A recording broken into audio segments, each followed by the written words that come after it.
Je lance la vidéo en même temps. Je vais vous inviter ce matin avec moi à réfléchir sur ce verset 13 de Galates, mais qui nous emmène assez loin finalement, parce que Paul nous pose une question qui est vraiment essentielle. Et moi j'ai envie de vous en poser une maintenant. Selon vous, quelle est la liberté la plus précieuse qui soit au monde ? Alors, certains diront la liberté de circuler, la liberté d'expression, la liberté de se rassembler, la liberté de manifester, la liberté de conscience. Voilà, ça, ce sont des libertés qui sont importantes. Et puis, pour nous, la liberté de culte, la liberté de croire, et ce qui n'est pas le cas dans beaucoup de pays. Et face à la crainte légitime de perdre un jour nos libertés, ou une de ces libertés, eh bien, que dit la parole de Dieu, en fait, sur cette notion de liberté ? Alors, j'ai pu constater que, en fait, la Bible ne va pas donner une définition précise de la liberté en général, en disant, voilà ce qu'est la liberté, définition du dictionnaire. Mais la Bible fait mieux que ça, en fait, parce que on va se rendre compte que la parole de Dieu trace un chemin, elle nous montre comment Dieu va se soucier de libérer son peuple, on le voit dans l'histoire du peuple d'Israël, l'histoire ancienne, et aussi donc de cette libération d'Israël jusqu'à la foi au Christ qui rend vraiment possible de vivre la véritable liberté. Et paradoxalement, les libertés que j'ai citées plus haut, même si elles sont très importantes, en fait, ne sont pas la priorité de Paul pour les Galates. Cette église de Galatie qu'il a fondée, où il y en avait même certainement plusieurs. Donc la vraie privation de liberté dans la doctrine de Paul, en fait, c'est tout ce qui nous conduit en esclavage, et dans lequel le péché plonge, en fait, l'ensemble de l'humanité. Et donc Paul va dire aux Galates, frères, vous avez été appelés, alors frères et sœurs, bien sûr, vous avez été appelés à la liberté. Jésus vient annoncer la liberté aux captifs et la délivrance et rendre la liberté aux opprimés. Beaucoup ont pris cette parole de Jésus comme étant « prenons les armes pour libérer les prisonniers, pour libérer les gens qui sont soumis à l'oppression, etc. » C'est pas du tout ce que Jésus veut dire ici dans Luc 4, 18. Jésus, en fait, vient quand il intronise son ministère, quand il entre dans son ministère, va dire qu'il vient pour libérer les captifs. Mais en fait, Jésus parle des captifs du péché, des captifs de l'oppression de la loi, qui contraint en fait à obéir à chaque petit commandement. Il y en a 613 dans l'Ancien Testament, et qui finalement emprisonne dans une chape très lourde. Donc Jésus vient pour libérer ceux qui le suivront. On voit dans Jean 8 un passage que je trouve assez fondateur, j'y reviendrai un petit peu plus tard, mais « Si le Fils vous affranchit, vous serez réellement libre ». Voilà, la véritable liberté, en fait, on pourrait presque s'arrêter là, c'est être libre parce que Christ nous a libérés. Et cette liberté en Christ, on va se rendre compte qu'elle constitue le cœur de l'Évangile, le cœur même de l'Évangile. Et la notion de liberté est en fait difficile à définir précisément dans le langage usuel. Ce serait, je pense probablement, la capacité d'agir sans contrainte. Mais vous savez qu'il y a une phrase que l'on dit souvent, ma liberté ou la liberté des uns commence où s'arrête celle des autres. Non, ma liberté s'arrête où commence celle des autres. Donc c'est très compliqué de revendiquer, lorsque tout le monde revendique une liberté complète et totale, cette liberté va forcément à un moment donné se heurter à la liberté de l'autre. Je vais empiéter sur la liberté de l'autre. Donc je ne serai pas libre de faire absolument tout ce que je veux.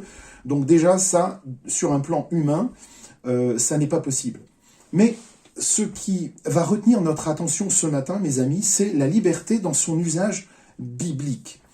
Dans le monde gréco-romain, la liberté civile, en fait, constituait le fondement même de la dignité des hommes. Mais l'affranchissement du péché offert par Jésus débouche, en fait, sur la libération du chrétien et résulte d'un événement historique. Et cet événement historique, c'est la mort victorieuse de Jésus à la croix, et ensuite d'une adhésion au Seigneur Jésus lui-même. Alors, on va se rendre compte, quand on regarde ce que l'Ancien Testament nous dit de la liberté, que l'Ancien Testament n'aborde pas la notion de liberté sur un plan spirituel. C'est très étonnant, mais désigne la condition de l'homme libre par rapport à la condition de l'esclave. Et d'ailleurs, vous avez toute cette notion toute cette histoire du peuple d'Israël tenu en esclavage en Égypte. Et la notion d'esclavage et d'affranchissement au sein du peuple d'Israël est très encadrée par la loi. Je vous invite à relire Lévitique 25, versets 35 à 55. C'est très intéressant. Ah, il y a un micro qui est branché. Dans l'Ancien Testament, nous voyons comment l'Éternel va libérer son peuple de la servitude de l'esclavage d'Égypte, Deutéronome 15, verset 15. Et Yahvé va marteler à son peuple que la liberté, en fait, est un privilège de l'alliance qui lui est donné comme un signe du salut. Donc en fait, Dieu va sauver, l'Éternel va sauver son peuple au travers d'une alliance qu'il conclut avec lui, en disant, voilà, si vous respectez les commandements, si vous suivez les commandements, si vous suivez ma voie, eh bien, tout va bien se passer et ce sera pour vous un salut. Et cette notion sera d'ailleurs reprise par Paul dans Romains 6, versets 20 à 22. Mais maintenant, ayant été affranchis du péché, étant devenus les esclaves de Dieu, vous avez pour fruit la sanctification et pour fin la vie éternelle. Donc il faut comprendre la liberté comme un statut qui implique une libération de l'esclavage au sens spirituel du terme, pour Paul, et celui qui nous rachète, c'est Jésus. Dans l'Ancien Testament, la liberté s'exerce dans le cadre strict et contraignant de la loi de Moïse. Dans la Nouvelle Alliance, cette liberté s'affirme dans l'amour et non plus sous une contrainte morale. Je vous renvoie à Romains 13, versets 9 à 10.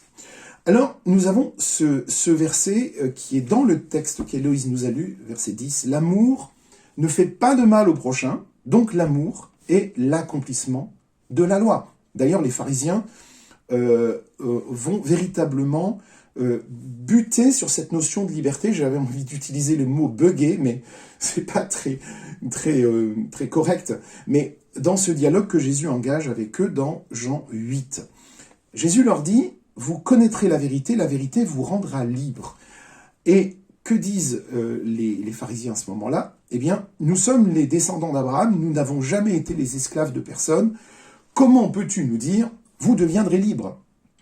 Ils sont offusqués, ils ne comprennent pas. Parce que pour eux, la liberté, c'est sortir de l'esclavage d'Égypte, sortir de l'esclavage du joug romain dans lequel ils sont au moment où ils parlent. Mais Jésus ne veut pas leur parler de ça. Donc, il y a une incompréhension totale, il y a deux compréhensions qui se heurtent complètement.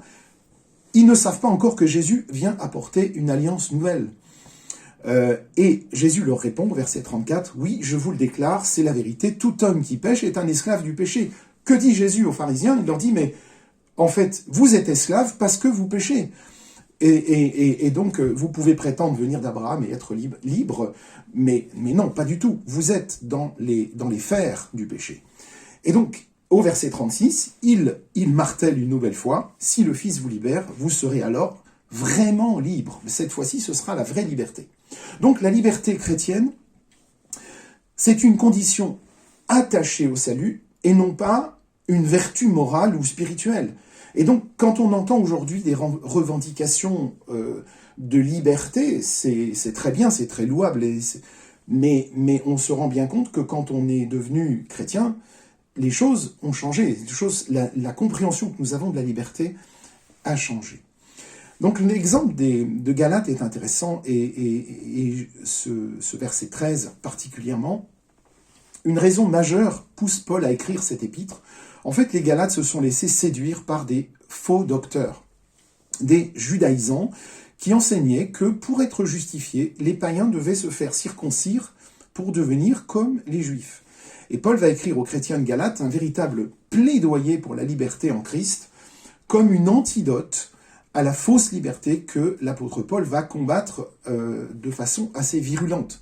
Et ce qu'il va combattre, en fait, c'est la loi comme moyen de salut. Et il le fait en prêchant la liberté par la grâce de Galates, du chapitre 5 de Galates jusqu'au chapitre 6, verset 10. Alors, Paul pose cette question, j'aime beaucoup. Qui a brisé votre élan ? Paul était vraiment heureux de voir comment les Galates avaient commencé à vivre leur foi dans la liberté en Christ. Et il leur dit, vous aviez pris un si bon départ, mais qu'est-ce qui a brisé votre élan ? Ou qui a brisé votre élan ? Et oui, les Galates étaient bien partis, mais ils ont été empêchés. Je viens de me rendre compte que j'ai oublié de brancher le micro, donc je vais le faire. Voilà, désolé. Les Galates étaient bien partis, mais ils ont été empêchés dans leur course par quelqu'un qui les a détournés de la vérité. Et cette vérité, c'est la parole de Dieu prêchée, que Paul nomme au chapitre 2, verset 5 et verset 14, il nomme cela la vérité de l'Évangile. Mais qui donc a réussi à convaincre les Galates de suivre la fausse doctrine des judaïsants ? Eh bien, l'apôtre Paul, en fait, ne va pas chercher à savoir, il ne va pas poser la question aux Galates, mais qui est à l'origine de cette influence ? Ce n'est pas ça qui intéresse Paul, il se contente, en fait, de montrer que cette influence ne vient pas du Seigneur. Alors, il nous donne ainsi une leçon importante pour repousser toute fausse doctrine, toute mauvaise influence. Pour les reconnaître, eh bien, il suffit de discerner, tout simplement, qu'elles ne sont pas en accord avec la parole de Dieu. Plus un chrétien connaîtra la voix de son Seigneur, vous savez, c'est la voix du berger, mieux il saura distinguer ce qui ne vient pas de lui. 2 fois, l'apôtre va déclarer « Un peu de levain fait lever la pâte tout entière ». Ici, au verset 9 de notre texte de Galates, et aussi dans 1 Corinthiens 5, au verset 6. Chez les Corinthiens, quel était le problème ? Le problème était un péché moral. Vous savez qu'il y avait un problème de moralité sérieux chez les Corinthiens. Mais chez les Galates, le problème, c'était une fausse doctrine. Et pour les Galates, Paul restait confiant. Il s'est dit, en recevant cette lettre, eh bien, les Galates ne vont pas se laisser plus longtemps embarquer dans cette affaire de légalisme et ils vont rejeter ce faux enseignement. Chapitre 1, verset 7 de Galates, Paul parle des gens qui troublent. En fait, je m'étonne que vous vous détourniez promptement de celui qui vous a appelé par la grâce de Christ pour passer à un autre évangile. Non pas qu'il y ait un autre évangile, verset 7, mais il y a des gens qui vous troublent et qui veulent renverser l'évangile de Christ. Tout simplement, renverser quand même l'évangile de Christ. Et le fait que par la croix de Christ, la loi a perdu sa raison d'être, elle n'est pas annulée, mais elle a perdu sa raison d'être, puisque c'est Christ qui accomplit la loi. Eh bien, cette idée-là constituait un véritable scandale pour les Juifs et les heurtait profondément. Comment peut-on dire que la loi est obsolète ? Et si Paul, l'apôtre des nations, avait prêché la circoncision aux Galates, eh bien, alors la croix n'aurait plus été un motif de scandale, puisque la croix n'aurait pas empêché la circoncision. Mais il se trouve que la circoncision est rendue caduque à cause de la croix, parce qu'on n'a plus besoin de signes, de lois qui nous contraignent dans ce sens. Or, les persécutions que Paul subissait de la part des judaïsants prouvaient tout le contraire. Les expressions utilisées par Paul pour qualifier l'activité des judaïsants montrent à quel point il est intérieurement en colère contre eux et contre leur doctrine. Alors, la liberté chrétienne, eh bien, elle constitue le sujet central de l'épître aux Galates. Et Paul rappelle aux Galates qu'ils ont été appelés à la liberté. C'est comme ça que j'ai intitulé le titre de mon message ce matin, « Appelés à la liberté », mais les avertit en même temps de ne pas prendre cette liberté comme un prétexte pour faire n'importe quoi. La véritable liberté chrétienne est constamment menacée en fait par 2 écueils, 2 dangers, que sont le léganisme et le laxisme. En faire trop ou ne pas en faire assez. Crouler sous des tonnes de lois ou faire n'importe quoi. Et si en tant que chrétiens, nous suivons nos propres penchants humains, charnels, en disant eh bien, « je suis libre, je ne suis plus sous la loi, je peux faire ce que je veux », eh bien le risque, c'est que ce ne soit plus Christ et sa volonté qui soit le but de ma vie, mais juste mes penchants. Et donc en s'adressant aux Galates, Paul se tourne vers ceux qui pensaient en fait que la libération apportée par Jésus leur permettrait de vivre comme ils le voulaient, en donnant aux légalistes des arguments du style « Eh bien, vous voyez où cette liberté de Christ vous mène à faire n'importe quoi. » Eh bien, un prétexte pour vivre selon la chair. Et dans le Nouveau Testament, il est souvent question de la chair, et elle a plusieurs significations. Verset 13 de Galates, la chair désigne la nature pécheresse de l'homme, toujours présente en nous. Hein. Cette nature, elle est encore là. Hein. On la combat. Elle est toujours là. C'est pour ça qu'on la combat, d'ailleurs, chaque jour. Et dans les communautés marquées par la vie de la chair, regardez Galates 6, verset 15, c'est Paul dit que vous vous mordez, vous vous déchirez les uns les autres. On s'enviait, on se défiait mutuellement. Mais dans une communauté qui était dirigée par l'esprit, on se rend service dans l'amour. C'est l'objet aussi de ce texte que nous étudions ce matin, de Galates 5. Et on marche selon l'esprit. Alors, cet avertissement cède ensuite la place à un encouragement qui est très positif. Par amour, Paul ne va pas s'arrêter à des choses très négatives. Il va au contraire élever le débat en disant « mais par amour, servez-vous les uns les autres ». C'est en vertu de cet amour que les Galates devaient se servir l'un l'autre en suivant l'exemple du Seigneur. Étant constamment occupés par la loi et ses ordonnances, eh bien, que faisaient les Galates ? Ils étaient en danger d'oublier le véritable amour. Et c'est pourquoi Paul doit leur rappeler que toute la loi se résume en un seul commandement. Ce passage de l'Ancien Testament, le plus souvent cité dans le Nouveau Testament d'ailleurs, « Tu aimeras ton prochain comme toi-même ». Et donc, visiblement, les Galates, légalistes, rivalisaient de sévérité les uns envers les autres, et ce qui avait conduit à des disputes. Regardez le verset 15. Et même ceux qui ne voulaient pas s'engager à respecter la loi, eh bien, se querellaient de manière charnelle, humaine, avec leurs frères dans l'erreur, au lieu de les servir dans l'amour. Donc, ils parlaient et agissaient avec violence, et l'apôtre Paul doit les avertir en comparant leur attitude à celle des bêtes sauvages, hein, c'est pas rien. Donc la liberté est possible quand l'homme répond favorablement à l'appel aimant de Dieu par la foi. Il y a un paradoxe qui est très intéressant dans l'Évangile, les amis, on vit dans ce paradoxe. C'est que l'apôtre Paul peut parler de la liberté qui caractérise le chrétien, donc chapitre 5, verset 1 de Galates et verset 13, tout en présentant ce dernier comme étant esclave du Christ. 1 Corinthiens 7, 22. Esclave de Jésus, être esclave de Jésus, en fait, est vécu comme un service libre en reconnaissance d'une liberté reçue. Donc, ce n'est plus une servitude. Être esclave de Jésus, c'est la vraie liberté, parce que c'est une liberté qui nous libère de l'esclavage de la loi, du péché. J'aimerais juste vous citer, pour terminer, cette phrase de Jules Marcel Nicolle dans son précis de doctrine, que je vous recommande d'ailleurs vivement.